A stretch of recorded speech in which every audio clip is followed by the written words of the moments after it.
सतत घरामध्ये किंवा बाहेर कुठं पण कटकट करणारी, आरडाओरड करणारी, घरात गोंधळ घालणारी अशी माणसं आपल्याला अनेक ठिकाणी भेटले असतील, दिसले असतील. खूप रागीट, खूप तापट अशी माणसं, अशा स्वभावाची माणसं, या लोकांमध्ये संयम, सहनशीलता खूप कमी असते किंवा कधी कधी अजिबातही नसते. अशी माणसं आपण समाजामध्ये आपल्या आजूबाजूला बघितलेली असतील. अतिशय किरकोळ कारणांवरून ही माणसं गोंधळ घालतात. घरात असो, बाहेर असो, कार्यालयात असो, आपल्या कामाच्या ठिकाणी असो, ही लोक इतरांवर आरडाओरड करतात. थोड्या थोड्या क्षुल्लक कारणावरून ही लोक मोठमोठ्याने गोंधळ करतात, तिथलं वातावरण खराब करतात. सकाळी घरातून बाहेर निघताना एखादी वस्तू नीट ठेवलेली नसेल किंवा सापडली नाही तरी हे लोक घर डोक्यावर घेतात. इतरांना, घरातल्या लहान मुलांना, महिलांना, मोठ्या माणसांना त्रास देतात, त्यांच्यावर आरडाओरड करतात.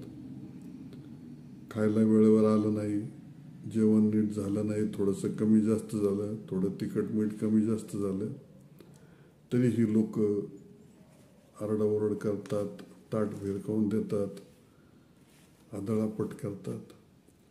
कार्यालयामध्ये एखादं काम वेळेवर झालं नाही किंवा मनाविरुद्ध एखादी गोष्ट घडली, अतिशय क्षुल्लक कारणं या लोकांना चिडायला, मोठमोठ्याने आरडाओरड करायला, कटकटी करायला या लोकांना फार किरकोळ कारणं लागतात. एवढ्याशा कारणावरून ही लोक गोंधळ घालतात, इतरांचं जीणं हराम करतात.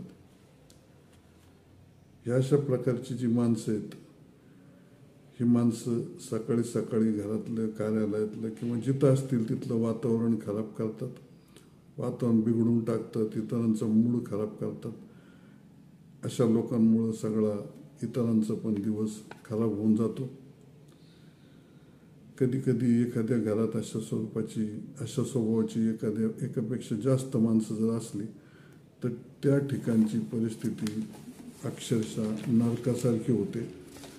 नरक बरा असं त्या घरातलं वातावरण बिघडतं, खराब होऊन जातं आणि लोक अक्षरशः कंटाळून जातात.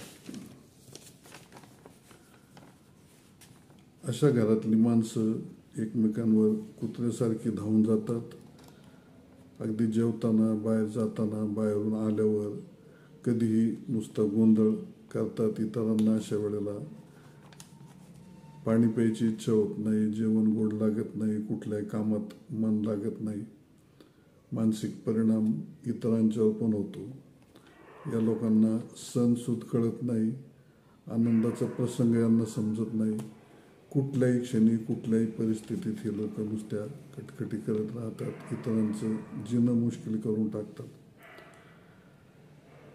ह्या अशा प्रकारच्या लोकांमुळं घरातल्या किंवा कामाच्या ठिकाणचं जे लोक असतात, इतर लोक असतात, सहकारी असतात किंवा त्यांचे कनिष्ठ असतात, अशा लोकांचं जीवन कठीण होतं. त्यांचं जगणंसुद्धा हे लोक अवघड करून टाकतात. आणि अशा प्रकारची जी माणसं आहेत, ही माणसं अशा स्वभावामुळे जीवनात अपयशी ठरतात.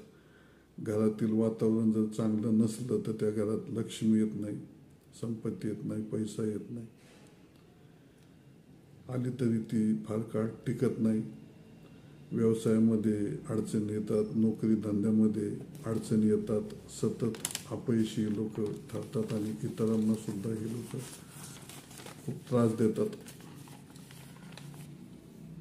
कुठल्याही घरामध्ये, कुठल्याही वास्तूमध्ये, ऑफिसमध्ये, बाहेर समाजात जितकी माणसं शांत राहतील, वातावरण जितकं शांत असेल, माणसांचं वागणं समजूतदारपणाचं असेल, कुटुंबातल्या माणसांचं एकमेकावर प्रेम असेल, तितकी जास्त प्रगती होते, तितकं जास्त आरोग्य चांगलं राहतं, मानसिक स्थिती त्या लोकांची चांगली राहते, माणसं हसतमुख राहतात.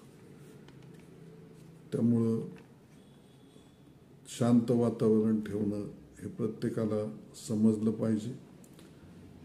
ज्या घरामध्ये गोंधळ असतो, कटकटी असतात, आरडाओरड असते, शिवीगाळ लोक एकमेकाला करत राहतात, अशा घरामध्ये असो, व्यवसायामध्ये असो, ही माणसं त्या व्यवसायाला, घराला अधोगतीकडे नेतात. तिथल्या इतर लोकांचं चेहरा कायम उदास असतो, त्रासलेला असतो.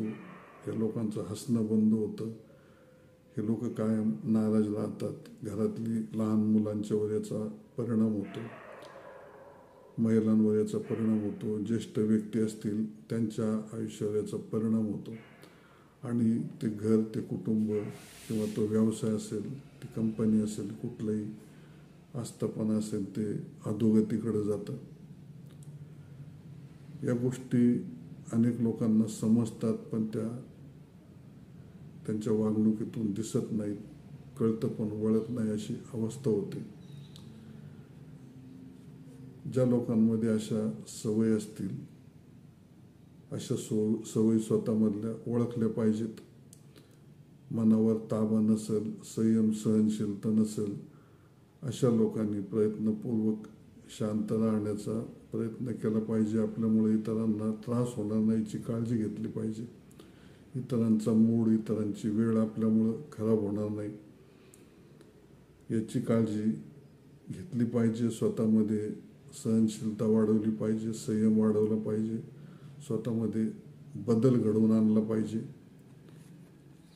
आणि ज्यांना या गोष्टी समजतात, बदलायची इच्छा असते, पण त्यांना ते जमत नाही, अशा लोकांसाठी आपण 1 दिवसाचा 2 दिवसाचा कोर्स आपल्याकडे आहे. ज्यांना स्वतःमध्ये बदल घडवायचा असेल पण तो त्यांना घडवता येत नाही, अशा लोकांनी अशा कोर्ससाठी अवश्य माझ्याशी संपर्क साधावा. डिस्क्रिप्शनमध्ये फोन नंबर्स दिलेले आहे, पत्ता पण दिलेला आहे. अशा लोकांनी अवश्य संपर्क करावा. त्यांना सहकार्य करता येईल, मदत करता येईल.